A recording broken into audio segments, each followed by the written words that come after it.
Le Parc d'Olin vous présente le week-end sportif.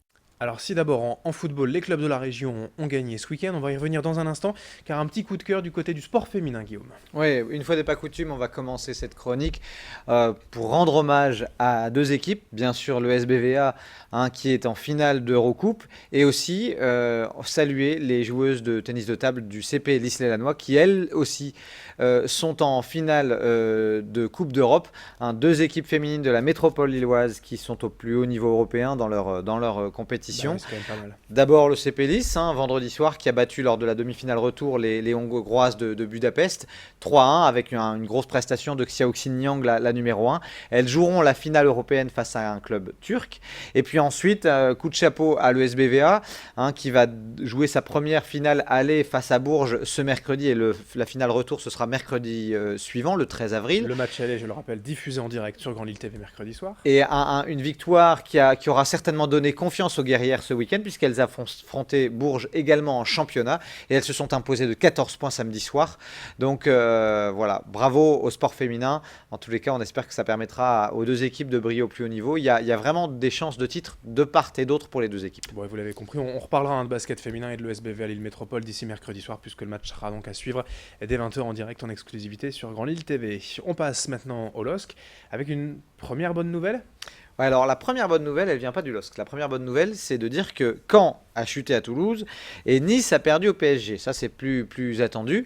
Et du coup, dans le même temps, le LOSC, lui, n'a pas manqué son rendez-vous nantais. À la Beaubougeoire, les Lillois n'ont pas tremblé pour signer leur 4e succès consécutif en Ligue 1. Même sans Bouffal, sans Botéac et sans Bacha, qui sont des joueurs cadres du dispositif Antonetti, eh bien, le LOSC a prouvé qu'il avait de la ressource face à une équipe qui est pourtant difficile à manœuvrer à domicile. Voilà, alors pour ce qui est du match, il y a eu deux alertes quand même, deux alertes nantaises en début de rencontre, et là Vincent Enyema s'est montré parfait dans son rôle de dernier rempart. Et puis ensuite on a vu des Canaries plutôt empruntés face à des Lillois qui étaient eux bien regroupés dans leur organisation. Après 20 minutes de jeu, eh bien, c'est un duo portugais formé de Lopez qui a été titularisé pour le coup, puisque Bouffal était absent de cette rencontre. Eh bien, Lopez et Eder ont trouvé le chemin défilé. Eder était décidément dans un grand jour, puisque 10 minutes après la pause, c'est lui qui déviait parfaitement un service d'Amalfitano permettant à Sun Tzu de doubler la mise. Donc là, clairement, douche froide pour les supporters nantais. Et puis, même en toute fin de match, un second but d'Eder à la 92e, résolument l'homme du match, qui a profité de cette rencontre pour s'offrir un premier doublé en Ligue 1. À l'arrivée, donc, une victoire nette et sans bavure. 3 points pris, et surtout, voilà l'équipe lilloise qui pointe au 7e rang de la Ligue 1, aux portes de l'Europe, vraiment pas loin de certaines équipes. Donc il y a un vrai ticket européen à aller chercher pour les Lillois. C'est vrai que cette fin de saison en championnat, avec en prime la finale de la Coupe de la Ligue, offre une fin de saison franchement inattendue, passionnante pour les supporters. On n'attendait pas cela. Ouais, je pense que l'arrivée de Frédéric Antonetti a été un vrai déclic pour le LOSC. Michel Sédou peut se féliciter de cette arrivée, parce que ça a vraiment porté ses fruits. Allez, en Ligue 2, bonne nouvelle également pour les clubs régionaux ce week-end. Absolument, un très très bon week-end pour nos deux représentants de la Ligue 2. D'abord une soirée de gala vendredi soir à Bollaert, avec une victoire des 100 et or, 3-0 face à l'équipe d'Auxerre. Le Racing est toujours 7e du championnat, à 5 points de la 3e place. Pourquoi ? Pas simplement parce que les concurrents directs se sont aussi imposés ce week-end. Le Havre, Metz et Clermont ont également gagné, et le Red Star joue ce soir et pourrait lui aussi gagner. Mais en tout cas, c'était un match à ne pas perdre. Les Lensois ne l'ont pas perdu et donc peuvent encore espérer aller chercher la 3e place de la Ligue 2, et donc synonyme peut-être de monter en Ligue 1. L'espoir aussi pour Valenciennes.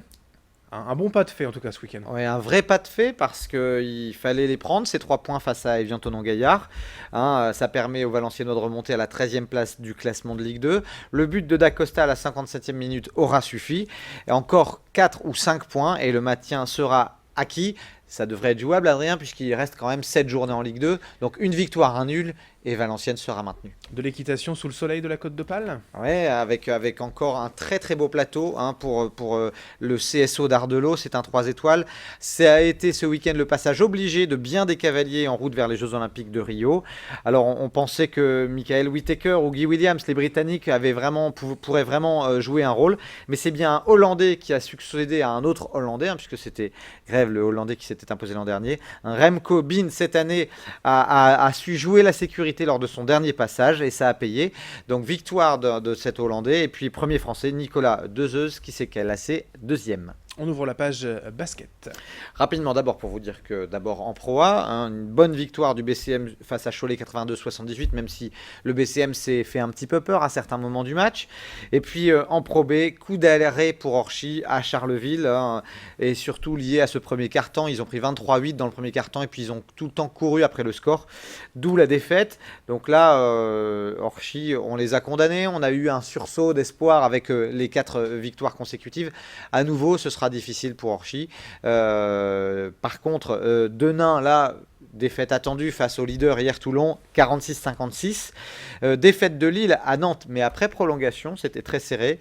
Et puis Boulogne qui clairement cherche toujours un second souffle en Pro B. C'est difficile pour la deuxième partie de saison, en effet, pour le SOMB. Allez, on termine avec quelques infos en bref. Alors d'abord, il faut saluer mais regretter le parcours des Dunkerquois en Coupe de France, qui se sont inclinés assez sèchement à Montpellier ce week-end, 29-24.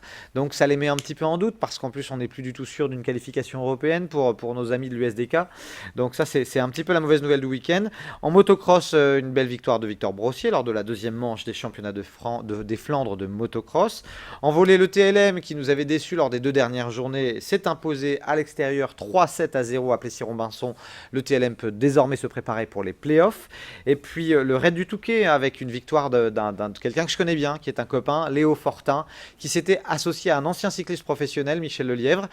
Léo Fortin avait déjà gagné les 2 dernières éditions du Raid du Touquet. Il n'était pas en tête à l'issue de la première journée samedi soir. Et puis un superbe dimanche pour ce duo qui s'impose sur le Raid du Touquet. Et enfin, je vous terminerai par 2 beaux succès qui ont eu lieu ce week-end. D'abord, Swing to Handicap, mais je crois que vous en parlez par ailleurs. Un beau succès pour cette opération qui avait lieu au golfe de Mérigny. Et puis un beau succès également pour le Salon des sports de nature. C'était la 2e édition à l'île Grand Palais. Il y a eu une belle affluence avec beaucoup de disciplines représentées. Une belle réussite. Ça méritait d'être dit. Merci Guillaume pour toutes ces infos et belle semaine à vous. Belle semaine, à bientôt.